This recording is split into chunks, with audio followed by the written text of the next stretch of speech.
Hello and welcome, BitMonger family. Monger here. Hope you guys are all doing well today. And in today's video, I'm going to be talking about what's the minimum you need to live in Thailand. And I'm talking about bare bones minimum. And I'm going to be looking at it from 3 different perspectives. And just so you guys know, I won't be including the cost of insurance in this, but I'll talk about a little bit, and you can add it into these numbers as you see fit. So let's go ahead and get into it. So you can include this into it. It says, right, I asked what's the average cost, and it can't give an average because people's health varies, age varies.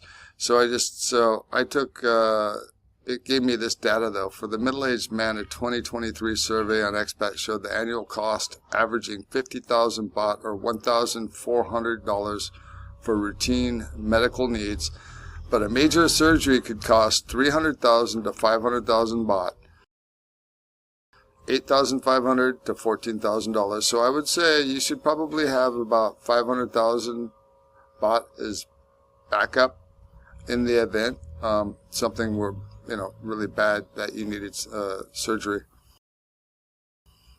All right, so let's go ahead and take a look at this. So what's the minimum cost of living in Thailand? I broke it into 3 categories. We got brokie, uber modest, and base. Okay, so and like I said, health insurance is not included, and that came out to $128 a month, so you could just round it up, call it 130. So add 130 to these total numbers to get your number. And this is the bare bones, the brokie. And I'm talking about, this is not something that I think most people would want to live on, but is it possible? Yes. And I broke it down into these different categories. We got housing, $70 plus, and for $70 you can actually rent a little studio for about 2,000 baht. They're available, they're out there.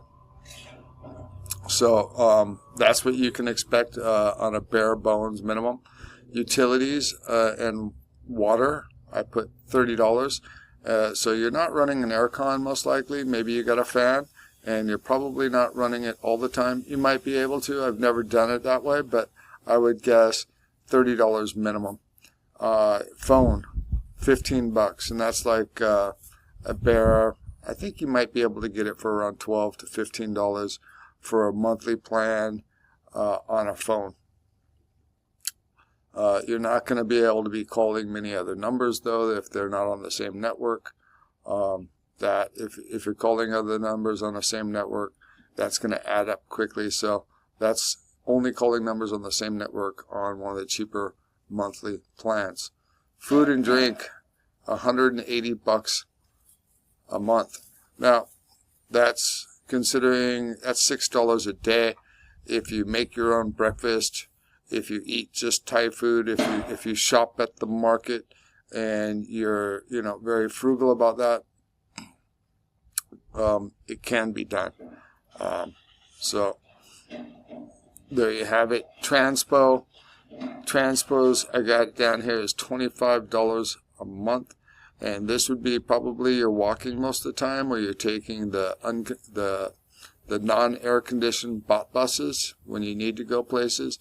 You might take a short motorbike trip, motorbike taxi occasionally, but you're generally doing it very, very cheap. And miscellaneous, this is just because you just don't know what you might. I always like to over budget, and I know it's a lot for this, for being the brokie, but I would say $50 is a good number to work with. So the total came out to $370. And again, this is not living really nicely by any means. This is extremely tight, and this is about the minimum wage for the Thai person. So take the health care, throw it on there, and you're looking at $500 a month as a brokie, just getting it by. Now you might be able to whittle this down a little bit, but I would at the very minimum, I would look at this amount. Okay. Now, uber modest expected costs. So the next category is uber modest, and for this one, I would say you're looking at a housing cost of $250 plus. That's roughly, around 6,000, 7,000, anywhere between 6,000 to 8,000 baht for a little studio, and they're out there, and you can find those. Utilities, I rounded this one up. I went up a little bit higher on this. It could be even a little bit lower, but this is like running one air conditioner.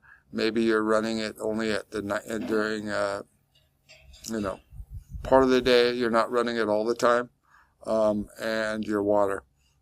I think that's a good number to work with. Your phone, call it $20. I could go up a little bit more, but I went with the lower number, 20. Food and drink, I'm looking at $300 a month. You go out to eat Thai food, you might spend, if you're eating 3 meals a day and you're eating just Thai food and you're having a drink, you're looking at around 280 baht. You throw in some drinks, that's what you get. But I'm assuming that you might want to eat some Western food sometimes, so that's why I made it a little bit higher. And maybe you might want to have a beer once a week or something, I don't know. But that's included. Transportation, I went with $80 because this would be taking, you're still not going out all the time, but you're taking, maybe you might be taking taxis sometimes, you're taking buses, Ubers, what have you.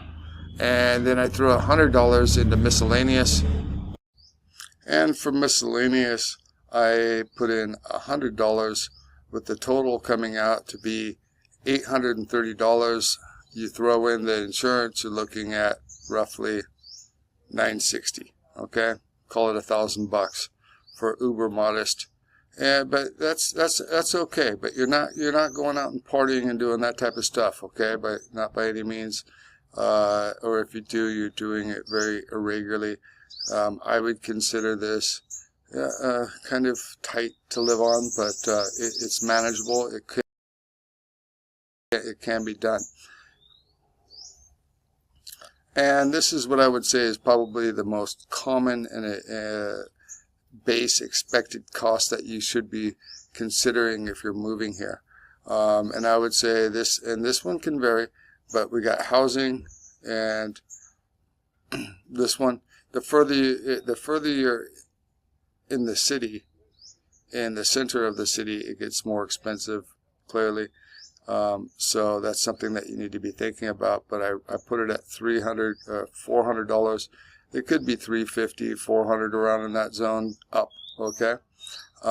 Utilities, electric, water, $100. That's running your air conditioner all the time. Water's cheap in Thailand. For the phone, I put $20. That probably could be shot up to about 30. Because you might want to get the plan that has other numbers. Food and drink, okay. So on this one, I went with $15 a day, or $450 a month. It's about 500 baht. That's quite generous. That gives you, a Thai meal and a Western meal, basically every day, and then maybe one food that you make at home for your third meal. Transpo, $150. So this is assuming that you're going out more and meeting people and doing things. So you'd be taking taxis, maybe you're taking buses, maybe you're going on maybe you're taking a little trip every once in a while down to someplace. You're taking a bus. This is not including flights. To someplace. Miscellaneous, $200. Miscellaneous and entertainment, right? On this one, there's a little bit more pad for entertainment, so the total comes out to 1,320. Throw another 130 on there, call it 1,500, and I think that is manageable. But again, this is not a baller lifestyle, guys. If you're entertaining ladies and going out to clubs, and if you're drinking, this can go up significantly. So those are your basic, how cheap, or the minimum cost that it would take to live in Thailand. But remember, this is the very minimum. Thailand can be as expensive as you want it to be. I mean, you can have opulence in Thailand, and it can cost you a ton of money if you want to live that baller lifestyle. This doesn't account for having a car. Now, on some of these things, if you were to buy a motorbike, you know, depending on where you live, and get around on a motorbike, you can cut your transportation costs down significantly by doing so. But just so you know, that is clearly kind of dangerous. Driving a motorbike around all the time, you might get into an accident. So it's something that you need to be aware of, and you would probably want to have that medical backup if you're doing that. So there you have it, guys. That is the minimum cost that I would budget if you want to live in Thailand on the cheap. All right, there you have it. Have a good one, and monger on.